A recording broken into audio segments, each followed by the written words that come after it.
The PCR travel testing scam must end. This is becoming a rip-off of close to criminal proportions.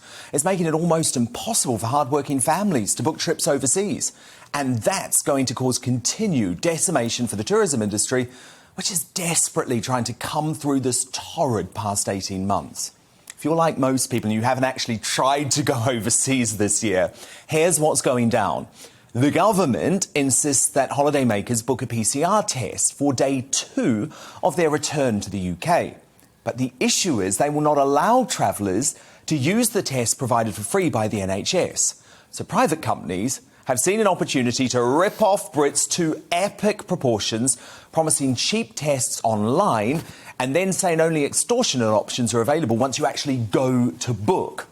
Now, the Health Secretary, rightly, is under intense pressure to legally cap the costs of tests to £40 in a bid to help protect the return of the travel industry and actually stop ripping all of us off. So what's happened is that so far, Sajid Javid has asked the Competition and Markets Authority to rapidly review the situation, but they're going to take at least a month, which isn't good enough. As the Transport Committee Chairman, Hugh Merriman, told The Times, the high cost, poor quality and lack of sequencing from PCR tests needs to be urgently addressed by the government. They are an unnecessary barrier to affordable international travel. We simply cannot wait a month to fix this inflated and broken market. One thing that I refuse to accept as a result of this pandemic is that travel only becomes the domain for the rich, the wealthy and the famous once more. But that's the worrying direction we're currently heading. The testing from green and amber countries should be axed altogether. And if a test is needed for any reason, the maximum cost should be £40. No excuses, no exceptions. Is the net tightening on Prince Andrew today? The decision for Virginia Roberts to sue the Duke of York in a New York court, which we've been covering all week, has put intense pressure on the royal family. And its senior members are increasingly concerned about the damage it's doing to the monarchy. As I revealed in my column for the Mail Online this week, there is growing outrage from the first and second in line to the throne, Prince Charles and Prince William, about the devastating impact the Duke of York's personal conduct in regards to his friendship with the paedophile Jeffrey Epstein has had on the institution. That reporting from me was actually followed up by the Times and the Daily Mail newspapers today, with further stories of unease from Charles about the damage his brother's alleged behaviour is causing.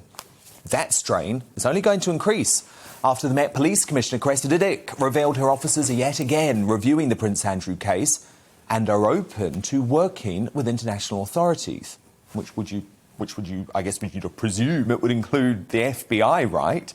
So here's what she had to say in a very fascinating interview with LBC's Nick Ferrari this morning.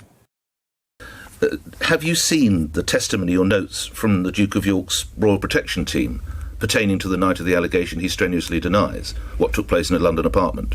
So I really am not going to comment any further, Nick. Someone's seen those notes. I'm not going to comment any further. Is he above the law, the Duke of York? No one is above the law. So you're reviewing this case? Absolutely.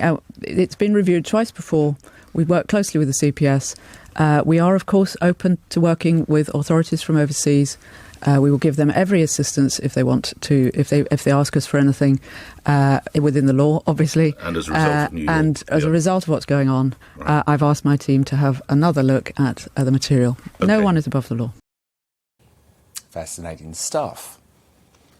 There's only one man who could put an end to the growing stench around this royal scandal.